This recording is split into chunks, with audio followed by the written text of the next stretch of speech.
नमस्कार, आप देख रहे हैं न्यूज़ 18 का डिजिटल प्लेटफॉर्म और मैं हूं आपके साथ श्रुति श्रीवास्तव। वैसे तो देश की अर्थव्यवस्था कई सारी चीज़ों को मिलाकर बनती है, लेकिन इस समय अर्थव्यवस्था में थोड़ी उथल पुथल मची हुई है। उथल पुथल इस वजह से क्योंकि अमेरिका और ईरान की जंग अभी तक छिड़ी हुई है। 28 फरवरी से ये जंग शुरू हुई, जो ख़त्म होने का नाम नहीं ले रही है, जिसका असर क्रूड ऑयल की प्राइसेस ज़्यादा हाइक हो रहे हैं और जिसका इफेक्ट अब भारत की अर्थव्यवस्था पे पड़ता हुआ दिखाई पड़ रहा है। इसका इफेक्ट इंपोर्ट एक्सपोर्ट पे हो रहा है, इन्वेस्टर्स पर हो रहा है, गोल्ड सिल्वर पर हो रहा है। और आज इस पॉडकास्ट में हम बात यही तक नहीं, आज इस पॉडकास्ट में बात हम करेंगे फॉरेन इन्वेस्टर्स के साथ साथ, क्रूड ऑयल के साथ साथ, गोल्ड सिल्वर के प्राइजेस के साथ साथ ही हम FIRs की बात करेंगे, इंडियन इन्वेस्टर्स की बात करेंगे और बॉन्ड्स की भी हम बात करेंगे। तो तमाम मुद्दे हैं, बने रहिएगा हमारे पॉडकास्ट में। हमारे साथ है मार्केट एक्सपर्ट्स इकोनॉमिक्स अनुज गुप्ता जी। बहुत बहुत स्वागत है सर आपका इस पॉडकास्ट में। और सबसे पहले जो सबके मन में चिंता है कि कभी रुपये की वैल्यू 60-65 हुआ करती थी, लेकिन आज $1 के मुकाबले 95-96 रुपये हो गई है। मात्र 4 से 5 रुपये कम है जब 100 रुपये क्रॉस कर जाएगी। तो क्या ऐसा क्वाइट पॉसिबल है कि $1 इक्वल्स टू 100 रुपीज़? और अगर ऐसा होता है तो क्या जो साइकोलॉजी बैरियर है वो टूट जाएगा? देखिए, बिल्कुल जिस तरीके से इकोनॉमिक में चेंजेस आ रहे हैं, जिस तरीके से हमने जनवरी के बाद हमने एक बहुत बड़ा चेंज होते हुए देखा इकोनॉमी में, जहाँ पर US ईरान का वॉर छिड़ता हुआ नज़र आया।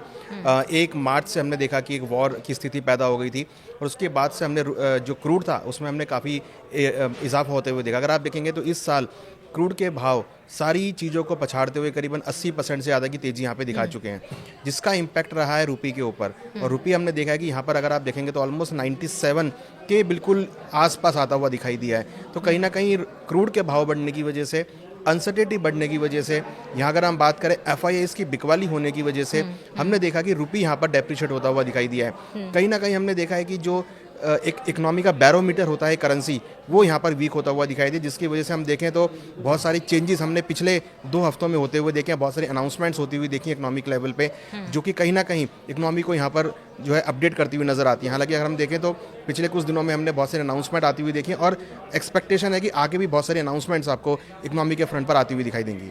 तो इसका असर जो हम कह रहे हैं कि क्रूड ऑयल पे, लेकिन आज तो क्रूड ऑयल थोड़ा कम हुआ है, नीचे आया है, तो फिर देखिए, क्रूड का जो अब अगर आप एवरेज देखेंगे तो $60 से $70 एवरेज रहता था, मगर अब ये जो प्राइस बढ़े हैं, मुझे लगता नहीं है कि $60 और $70 का लेवल जल्दी आता हुआ दिखाई देगा। हो सकता है कि क्रूड के भाव आपको $90 के आसपास सेटल होते हुए नजर आए, जो कि भारत के लिए फिर भी महंगा होगा। तो मुझे लगता है कि जो लेवल था $60-70 का, अगर वो लेवल एग्जैक्ट आता है तो वो भारत के लिए फ़ायदेमंद होगा। $90 भी भारत के लिए महंगा है, क्योंकि अगर आप देखेंगे तो हम जब भी क्रूड के भाव महंगे होते हैं तो हमको ज़्यादा डॉलर में पेमेंट करनी पड़ती है। और हम देख रहे हैं कि इस टाइम पर जो क्रूड है उसकी हमें पेमेंट यहाँ पे ज़्यादा करनी पड़ी, जिसकी वजह से हमने देखा है कि सरकार ने बोला है कि जो आपको एसेंशियल आइटम नहीं है उसको आप इंपोर्ट मत कीजिए, जो एसेंशियल हैं उनको आप इंपोर्ट कीजिए। जैसे अगर हम बात करें, सरकार ने कहा कि गोल्ड सिल्वर आप इंपोर्ट मत कीजिए, गोल्ड सिल्वर में डिमांड कम कीजिए, फॉरेन ट्रैवल कम कीजिए, खाने के तेलों में आप अपनी कैपेसिटी कम करें, क्रूड का पेट्रोल का आप यूज़ कम करें, जिससे कि जो एसेंशियल आइटम है उसको हम टाइमली बाहर से इंपोर्ट कर सकें। हालांकि अगर आप देखेंगे तो रशिया ने भी हमको क्रूड देने के लिए हाँ कर दी है, प्लस UAE ने भी बोला है कि भारत में स्ट्रेटेजिक रिजर्व के अंदर में वो 30 मिलियन बैरल क्रूड रखेंगे। तो प्रॉब्लम अभी कहीं नहीं है, मगर जो क्रूड के भाव इंटरनेशनली इंक्रीज हुए हैं उसकी वजह से यहाँ पर हमको जो पेमेंट है वो हाई करनी पड़ रही है और उसकी वजह से रुपये यहाँ पर वीक होता हुआ नजर आ रहा है। ऐसा इसलिए भी क्योंकि हम वर्ल्ड के 3rd लार्जेस्ट कंट्री हैं, जो कि एनर्जी कंजम्पशन 85% कहीं ना कहीं हम कंज्यूम करते हैं, ठीक है।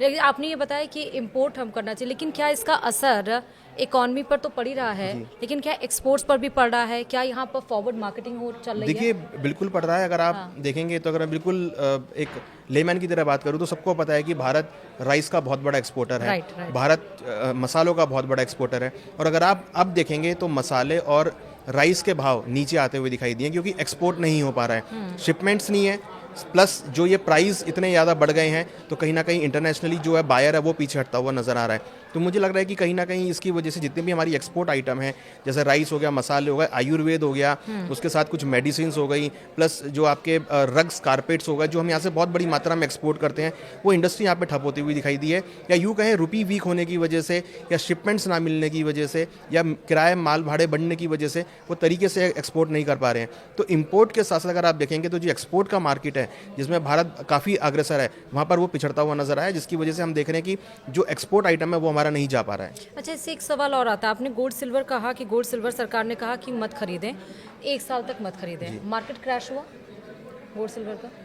देखिए बिल्कुल क्रैश हुआ। अगर हमने देखा था कि 6% इम्पोर्ट ड्यूटी थी, सरकार ने बोला कि 6 से लेकर 15% आप इम्पोर्ट ड्यूटी लगाएंगे, तो जैसे ही इम्पोर्ट ड्यूटी लगी एक बार तो इंटरनेशनल जो डोमेस्टिक मार्केट है वो इंक्रीज हुआ, मगर वो वापस नीचे आता हुआ दिखाई दिया, क्योंकि देखिए यहाँ पर दो चीज़ें हैं, इम्पोर्ट कम होने की वजह से डोमेस्टिक मार्केट में भाव बढ़ गए, मगर इंपोर्ट कम होने की वजह से, क्योंकि हम बहुत बड़ी मात्रा में इंपोर्ट विदेशों से करते हैं, तो विदेशों में भारत की तरफ से डिमांड कम गई तो इंटरनेशनल मार्केट में भाव नीचे गिर गए। तो यहाँ पर एक डिस्पैरिटी हो गई, इंटरनेशनल मार्केट में तो भाव नीचे आ गए और डोमेस्टिक मार्केट में ड्यू टू की आगे सप्लाई कम होगी, अवेलेबिलिटी कम होगी, तो इसलिए डोमेस्टिक मार्केट में भाव इंक्रीज हो गए हैं। तो अगर आप देखेंगे तो एक डिफरेंस जो है इंटरनेशनल मार्केट और डोमेस्टिक मार्केट के बीच में आ गया है। तो फिर सरकार क्यों विदेशों से सोना खरीद रही है फिर? देखिए इसलिए खरीद रही क्योंकि अगर आप देखेंगे भारत की जो कंजम्पशन है वो करीबन 800 टन के आसपास है। अगर हम पिछले साल की बात करें तो पिछले साल करीबन 800 टन के आसपास हमने इंपोर्ट किया था। भारत जो प्रोड्यूस करता है वो केवल 1500 किलो गोल्ड प्रोड्यूस करता है। ये जो बहुत बड़ा डिफरेंस है, ये जो डिफरेंस है करीबन 700 750 टन का, ये हम बाहर से इंपोर्ट करते हैं। तो इसकी वजह से हमको ऑलमोस्ट 6 ट्रिलियन जो है अमाउंट हमने लास्ट टाइम पे किया था ऐसे इंपोर्ट के लिए। तो ये सरकार इसको कम करना चाहती है कि अगर आपको रिक्वायरमेंट है तो ही आप गोल्ड को इंपोर्ट करें, अगर रिक्वायरमेंट नहीं है तो आप गोल्ड को इंपोर्ट ना करें। और बेसिकली सरकार का फोकस है ज्वेलरी के ऊपर कि ज्वेलरी को आप ज़्यादा यूज़ ना करें, क्योंकि ज्वेलरी एक डेड एसेट है और ज्वेलरी लेने के बाद लॉकर में चली जाती है। सरकार चाहती है कि आप ऐसे में इन्वेस्टमेंट करें जो इकोनॉमी का पार्ट बने और जो मनी फ्लो में कंटिन्यूस बना रहे। ठीक है, और इससे सवाल अब यूएस गवर्नमेंट का आता है कि यूएस गवर्नमेंट ने अभी हाल ही में अपने बॉन्ड बेचे, तो क्या चल रहा है यूएस गवर्नमेंट में या फिर मार्केट में, यूएस के मार्केट? देखिए यूएस में नहीं, ये पूरे वर्ल्ड में चलता हुआ नजर आ रहा है। आज अगर आप देखेंगे तो सभी सेंट्रल बैंक्स को ये चिंता सता रही है कि क्रूड के भाव बढ़ने की वजह से इन्फ्लेशन बढ़ सकता है। इन्फ्लेशन बढ़ेगा तो एक स्लो डाउन की सिचुएशन आती हुई नजर आएगी। हमने अभी रिसेंटली देखा है कि कुछ सेंट्रल बैंक जैसे बैंक ऑफ इंग्लैंड, आपका Federal Reserve, bank of Japan, China central bank, इन सब ने यहाँ पर अपने इंटरेस्ट रेट स्टेबल रखे हैं। हालांकि पहले वो इंटरेस्ट रेट कट करते हुए नजर आ रहे थे, मगर इन्फ्लेशन बढ़ने की वजह से अब उनका मानना है कि आगे इन्फ्लेशन बढ़ सकता है, तो इसलिए उन्होंने इंटरेस्ट रेट स्टेबल रखे हैं।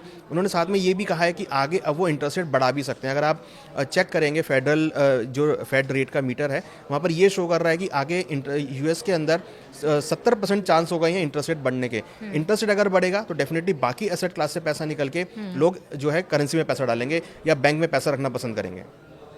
ओके, अब इससे रिलेटेड क्योंकि एफआईएस भी हैं जो जा रहे हैं, जिनको प्रॉफिट नहीं नजर आ रहा है, ऐसा क्यों हो रहा है? उनको रोकने के लिए क्या किया जाए? देखिए एफआईआईज एक इन्वेस्टर होते हैं, उनको जहां पर उनको बेनिफिट मिलेगा वो वहां जाएंगे। अब देखिए भारत में रुपी वीक हो रहा है, तो ये थोड़ा सा उनके लिए नेगेटिव है, क्योंकि उनको जो पेमेंट्स है वो नेगेटिव होती हुई दिख रही है।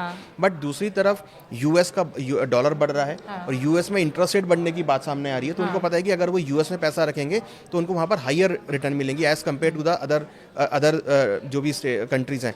तो यहाँ इस वजह से हम देख रहे हैं कि एफआईएस जो है वो इंडिया से पैसा निकालकर वो यूएस में पैसा लगा रहे हैं। हालांकि वो केवल इंडिया से ही नहीं, बाकी उन्होंने जहाँ भी पैसा लगा रखा है वो सभी जगह से आउटफ्लो कर रहे हैं और अपना पैसा निकाल के यूएस में लगा रहे हैं, क्योंकि यूएस में उनको अच्छे रिटर्न मिलने के चांसेस हैं और वहाँ पे इंटरेस्ट रेट अगर बढ़ेंगे तो वहाँ पर उनको अच्छे अप्रिसिएशन मिलेगा। ये तो एफआईएस का, क्योंकि वो जहाँ जहाँ उनको प्रॉफिट मिलेगा वहाँ वो मनी मेक करेंगे।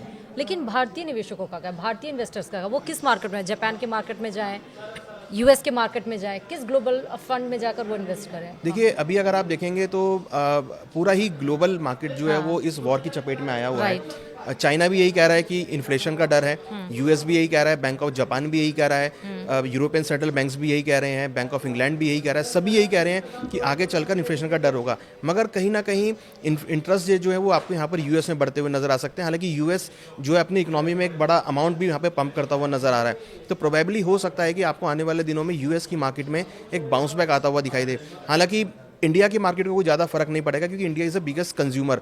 अगर कहीं पर भी कुछ भी प्रोडक्शन होगा तो उनको इंडिया का मार्केट चाहिए अपना जो है माल को डंप करने के लिए या कंज्यूम करने के लिए। तो मुझे लगता है कि यूएस की मार्केट अभी थोड़ा सा अट्रैक्टिव लगता है, क्योंकि वहाँ पर आपको कहीं ना कहीं डॉलर में एक एप्रिसिएशन देखने को मिल सकता है, क्योंकि जिस तरीके से वो इंटरेस्ट रेट बढ़ाने की बात कर रहे हैं तो वहाँ पर आपको एप्रिसिएशन देखा जा सकता है। बट ये जो फ्लो है ये यूएस से वापस शिफ्ट होता हुआ इंडिया की तरफ भी दिखाई देगा। हाँ, शॉर्ट टर्म में हो सकता है कि हम देख रहे हैं कि लगातार क्रूड के भाव बढ़ने की वजह से एफआईआईज यहाँ पर माल बेच रहे हैं, रुपी वीक होने की वजह से एफआईआईज माल बेच रहे हैं। बट हाँ, अगर ये वॉर सेटल होता है तो यहाँ पर क्रूड के भाव नीचे आएंगे, क्रूड के भाव नीचे आएंगे तो फिर रुपये भी स्ट्रेंथ लौटता हुआ नजर आएगा। तो शॉर्ट टर्म में तो लग रहा है कि अभी थोड़ा सा मार्केट जो है वो काफ़ी अनडिस्टर्ब सा मार्केट हो गया है, बहुत अनसर्टेन मार्केट हो गया है, बट लॉन्ग टर्म में हमें लगता है कि मार्केट में सर्टेनिटी आती हुई दिखाई देगी।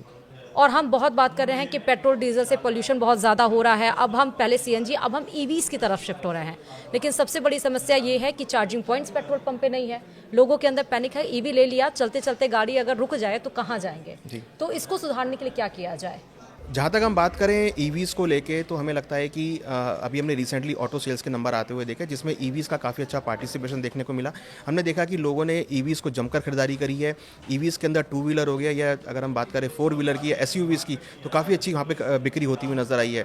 हमें लगता है कि सरकार को क्रूड के मामले से निपटने के लिए ईवीज़ पे पूरा फोकस करना चाहिए। अगर हम अब देखें तो अभी भी कहीं ना कहीं पेट्रोल पंप्स पे ईवी चार्जिंग की समस्या है। हमें लगता है कि सरकार को मैंडेट करना चाहिए कि हर पेट्रोल पंप पे, चाहे वो पेट्रोल का हो या डीजल का हो या सीएनजी का पेट्रोल पंप हो, सभी पे ईवी के चार्जिंग पॉइंट होने चाहिए, जिससे कि नॉर्मल आदमी को कभी भी ये तकलीफ ना हो कि उसकी गाड़ी कभी बंद हो जाएगी। तो मुझे लगता है कि ईवीज़ के फ्रंट पर अगर ईवीज़ की ऑटो सेल्स बढ़ानी है तो हर एक पेट्रोल पंप के ऊपर एक इलेक्ट्रिक चार्ज पॉइंट होना चाहिए। इवन हमें लगता है कि सरकार को ऐसी फैसिलिटी भी करनी चाहिए कि हर एक पॉइंट पर, जहाँ जहाँ मेन पॉइंट्स हैं वहाँ पर ईवी चार्ज करने की शॉप्स होनी चाहिए, जिससे कि जो कंज्यूमर है उसको टाइमली अपनी गाड़ी को चार्ज करने का मौका मिल सके। तो ये एक स्टेप होगा जिसकी वजह से मैक्सिमम लोग ईवीज़ की तरफ जाते हुए नजर आएंगे और उनको वहाँ पर जो है ईवीज़ में कोई प्रॉब्लम नहीं आएगी और वो ईवीज़ को अच्छी तरीके से यूज़ कर पाएंगे। जीएसटी को लेकर, जीएसटी 2.0 आया, तो क्या जीएसटी 3 भी लाने की ज़रूरत है? अब उसका क्या असर होगा? जहाँ तक सवाल है जीएसटी 3.0 का, डेफिनेटली हमें लगता है कि इकोनॉमी को रिफॉर्म करने के लिए जीएसटी 3.0 आना चाहिए।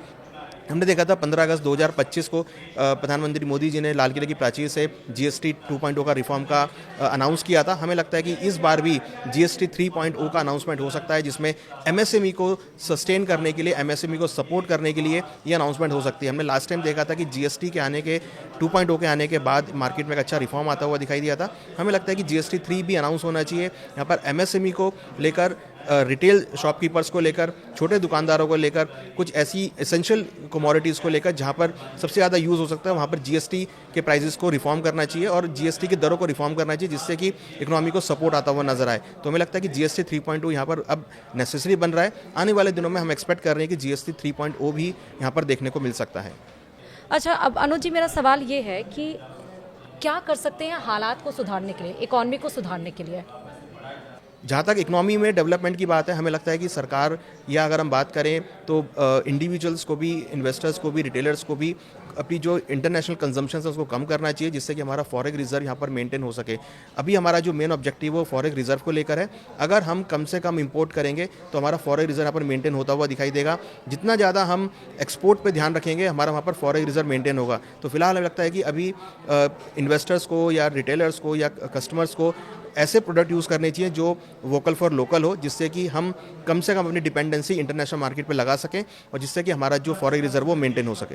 तो इस पॉडकास्ट में आपने देखा, हमने बहुत महत्वपूर्ण मुद्दों पर बात की। हमारे साथ मार्केट एक्सपर्ट जुड़े हुए थे, अनुज गुप्ता, जिसने विस्तार से और बहुत सहज लैंग्वेज में, सहजता से बताया और भरसक आपको समझ में आया होगा। इस पॉडकास्ट में जुड़ने के लिए बहुत बहुत शुक्रिया, हमारे साथ जुड़ने के लिए बहुत बहुत शुक्रिया अनुज जी।